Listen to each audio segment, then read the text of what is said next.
저도 사실 걱정이 됐습니다. 왜냐하면 하루에 막 10시간, 12시간씩 책을 보셔야 되는 분인데 부등상시이신데 이렇게 해서 편하실까? 이런 답이 왔죠. 오래 책을 보셔도 괜찮다라는 말씀을 주셨습니다. 여러분 안녕하십니까, 이구루입니다. 거만과 조제 가공, 그러니까 안경의 조제 가공이죠. 이게 반드시 같이 가야 되는 이유에 대해서 말씀드리도록 하겠습니다. 어떤 분들께서는 거만만 하고 처방 내역을 가지고 다른 안경원에 가서 안경을 맞출 수도 있는 거 아니냐라고 말씀을 하셨는데, 물론 그럴 수도 있는데 그 디테일한 것을 그대로 수용을 해서 안경을 만든다는 게 쉽지가 않고, 또 설령 그럴 수 있다 하더라도 그 거만 값에 대한 애정이 없기 때문에 이 거만 처방 값이 반영된 안경 렌즈를 구해서 반드시 해야 된다라는 의지가 약해질 수밖에 없다는 것이죠. 그러니까 예를 들어서 의사가 처방을 했어요. 그런데 약국에 그 약이 없어요. 그러면 성분이 똑같은 이름만 다른 약이면 괜찮은데 성분까지 약간 다르면서 그런 걸 그냥 해줘 버릴 수 있다는 것이죠. 그 실제 예를 말씀드리도록 하겠습니다. 이분은 33세이신데 수험생이십니다. 책을 많이 보는 거죠. 근용 안경과 원용 안경 두 개를 하셨습니다. 부등상시였습니다. 한쪽은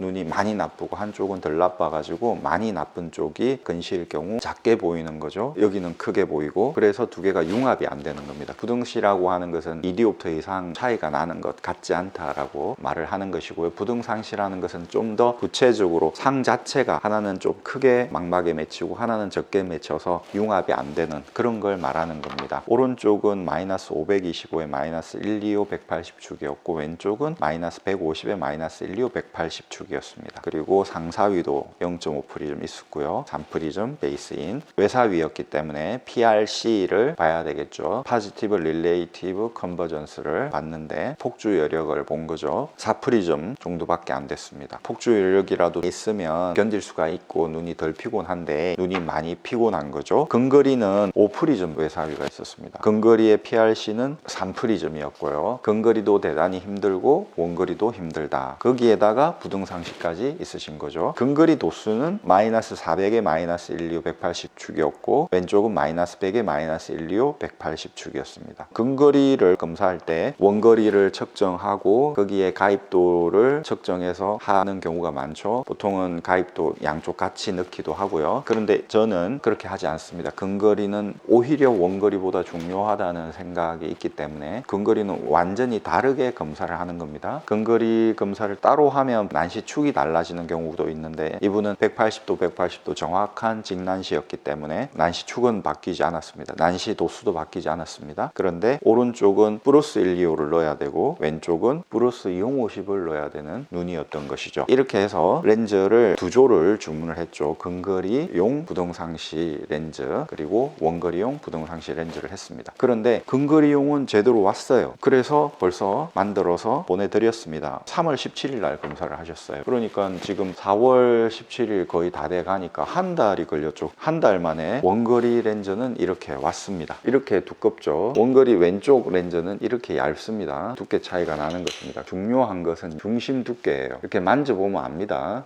두껍다. 왜 이렇게 한 달이나 걸렸냐 하면 근거리 렌즈는 이렇게 두껍게 제대로 왔는데 원거리 렌즈는 얇게 온 거예요. 가장자리만 이렇게 두껍고 가운데는 얇은 거예요. 가운데가 중요하지 않습니까? 왜냐하면 초점이 지나가는 자리는 가운데니까. 가운데가 얇아서 얘기를 했죠. 이거 잘못됐다 그랬더니 실수한 것 같다. 제대로 주문을 못 넣은 것 같다. 다시 보내겠다라고 했어요. 그래서 일주일 기다렸죠. 이분한테는 메시지를 보냈죠. 착오가 있어서 좀만 기다려달라. 근거리까지 같이 이제 곧 오니까 만들어서 보내겠습니다 라고 했어요. 근거리는 이미 완성이 됐지만 보내지 않고 오면 만들어서 같이 보내려고 했죠. 그런데 렌즈가 다시 왔는데 똑같이 온 거예요. 이렇게 안 온 겁니다. 이게 일반적인 525의 125 렌즈고요. 이게 특수한 렌즈인 거죠. 이렇게 보면 비슷하죠. 두께가 비슷하지 않습니까? 지금 이렇게. 그런데 파이는 이렇게 작아요. 그러면 이 렌즈가 이것처럼 파이가 커지게 되면 어떻게 될까요? 이 정도로 두꺼워지겠죠. 그러니까 아주 두껍다 이 말입니다. 이 아주 두꺼운 거를 넣어줘야 됩니다. 오른쪽은 안 그래도 두꺼운데 이걸 얇게 해주고 싶어 하잖아요. 그런데 더 두꺼워지겠죠. 그럼 보기가 싫잖아요. 보기가 싫더라도 어쩔 수 없다. 일단 눈이 편해야 되니까 이런 비슷한 렌즈가 왔기 때문에 때문에 재주문을 했는데 또 이런 게 왔어요. 근거리용 안경 완성한 거는 일단 보내고 사정 설명을 했죠. 두 번이나 왔는데 또 실수가 되었다. 그 렌즈를 지금 확인을 했는데 설계 들어온 대로 두께는 조정해서 두 번째 간 건 맞대요. 게이지로 재서 보냈으니까. 아니 근데 제가 궁금한 건 파이가 똑같고 가장자리 두께가 똑같아요. 정말로 중심 두께도 똑같다는 얘기 아닌가요? 그 중심 두께 지정으로 들어간 거거든요.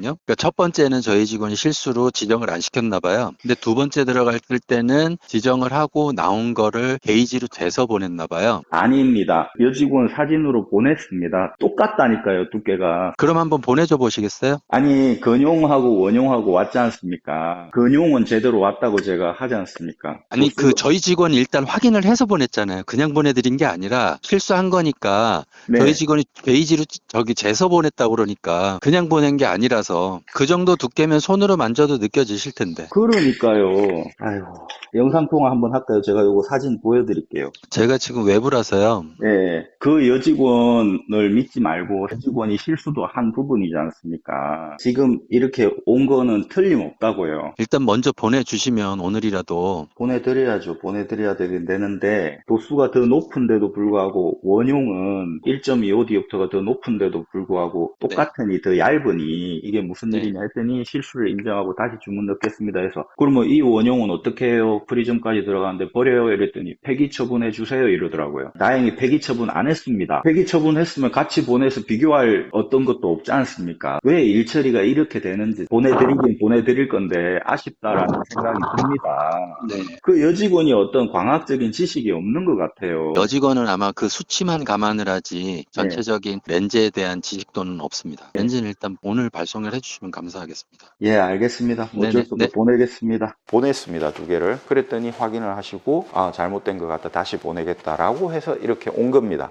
렌즈 잘못된 거 두 조 보냈거든요. 받으셨는지. 아, 네, 받았어요. 확인해 보니까 네, 이게 정말 똑같이 넣었더라고요. 네네, 다시 똑같습니다. 정확히 그렇게. 재보니까. 예, 그래서 그 부분을 제가 보내드린 그 3% 적힌 그 종이 있잖아요. 네. 그대로 해가지고 다시 주문을 넣어야 됩니다. 그럼 다시 한번 제대로 넣어 볼게요. 예, 그래가지고 나오면 그 기존 제가 보내드린 거랑 비교하셔가지고 네, 비교해 볼게요. 예, 예. 늦어져서 네, 죄송합니다. 네, 최대한 빨리 부탁드립니다. 네, 알겠습니다. 네. 지금 이렇게 제대로 왔다는 거죠. 이걸 이 태에다가 만들어 넣어야 됩니다. 이 태는 이분께서 가지고 오신 태입니다. 피팅이 좀 잘못되어 있더라고요. 전 피팅을 하고 지금 여기에 만들려고 하는 것입니다. 그냥 이런 렌즈 왔으면 그냥 이런 렌즈로 할 수도 있지 않습니까? 아니죠. 제가 그렇게 어렵게 1시간 근용 안경까지 2시간에 걸쳐서 검사한 이 검한 값이 있는데 그것이 정확한 렌즈로 구현이 되는 건데 정확한 렌즈가 아닌데 어떻게 두 번이 아니라 세 번, 네 번 다시 주문이 들어가고 오고 이런 과정을 거친다 하더라도 그건 불사해야 되는 것이죠. 만약에 그냥 검한 값만 주고 처방 값을 가지고 누군가 왔어요. 그래서 이렇게 부등상시용 렌즈 해주세요 라고 하면 예 알겠습니다 해서 보내면 검수 과정도 거치지 않고 뭐 이게 부등상시용 렌즈인가 보다 렌즈 회사에서 틀리지 않았겠지 라고 하면서 그냥 맞춰 줘버릴 수 있다는 것이죠. 그러면 환자적 고객 입장에서는 그런데 왜 그전하고 똑같지? 검안을 잘못했나 보다 이렇게 생각하겠죠. 중간에 조제 가공을 잘못했다라는 생각은 못하고 그렇기 때문에 검안과 조제 가공은 같이 가야 된다는 것입니다. 과연 근용 안경을 받은 그분은 제대로 쓰고 있는가? 저도 사실 걱정이 됐습니다. 왜냐하면 하루에 막 10시간, 12시간씩 책을 보셔야 되는 분인데 부등상시이신데 이렇게 해서 편하실까? 이런 답이 왔죠. 올해 책을 보셔도 괜찮다라는 말씀을 주셨습니다. 그런데 단 한쪽이 무거우니까 기울어지는데 그 부분을 어떻게 할 수 있겠느냐라는 얘기를 해줬던 거죠. 그래서 이렇게 정말 어려운 분들을 해결을 했을 때 보람이 너무 크다는 것이죠. 돈을 떠나서 꿈의 그만은 꿈의 안경원을 오픈했기 때문에 사업적으로 상업적으로 많은 이득을 취하지 못하더라도 상관없다라는 생각을 하는 것입니다. 이렇게 완성이 되었습니다. 보시면 이렇게 두께 차이가 나죠. 이렇게 두께 차이가 나야 된다는 것입니다. 이분은 멀리 멀리 보는 것도 힘들고 가까이 보는 게 힘들었습니다. 그래서 하루에 4시간 정도 책 보면은 눈이 아파서 도저히 책을 볼 수 없는 그런 상황이었죠. 이번에 정말 안경 잘 맞아서 정착을 해서 너무 잘 쓰면 좋겠다라는 간절한 마음을 표현해 주셨습니다. 거의 한 달 만에 받게 되시는 거죠. 렌즈가 우리 마음대로 딱 되면 좋은데 이렇게 안 되는 경우가 많습니다. 왜 그럴까요? 인구가 줄어들기 때문인 것 같아요. 그러니까 좀 더 우리 흔히 하는 말로 빠리빠리한 사람들이 렌즈 회사에도 들어오시고 이러면은 원활하게 돌아갈 텐데 그러지 못하는 경향이 있는 거죠. 광학에 대한 지식이 없으신 분들, 이런 분들이 그냥 와서 렌즈 주문하고 이렇게 한단 말입니다. 그러니까 뭘 위해서 이런 렌즈를 하는지 그런 거 자체를 잘 모르시는 거예요. 어떤 경우는 렌즈 회사 직원들을 우리가 가르쳐야 되는 경우가 있습니다. 공장에도 기술자가 1명 이렇게 있는 거죠. 그전에는 2명이어가지고 주말에도 하고 이랬는데 태가 좋은 텐데 지금 여기는 이렇게 빡빡하지 않습니까? 그런데 여기는 이렇게 빡빡하지 않아요. 아무리 나사를 좋아도 그렇습니다. 이 나사 부분이 마모가 되어서 꽉 조여도 안 됩니다. 풀어서 다른 나사로 갈아주면 안 되느냐? 당연히 해봤죠. 안 풀어집니다. 헛돌기만 하고. 옛날 태를 가져오면 이런 문제가 생겨요. 어쩔 수 없죠. 내가 도출한 처방값, 검한 결과값, 그것에 대한 애정이 있어야 그걸 뒷받침해 줄 수 있는 이런 렌즈 기어코 다시 재주문을 해서 이렇게 끼워준다 이 말입니다. 그러니 검안과 조제 가공은 같이 가야 되는 것이죠. 구독해 주신 여러분 대단히 감사합니다. 아이구루였습니다. 또 찾아뵙겠습니다.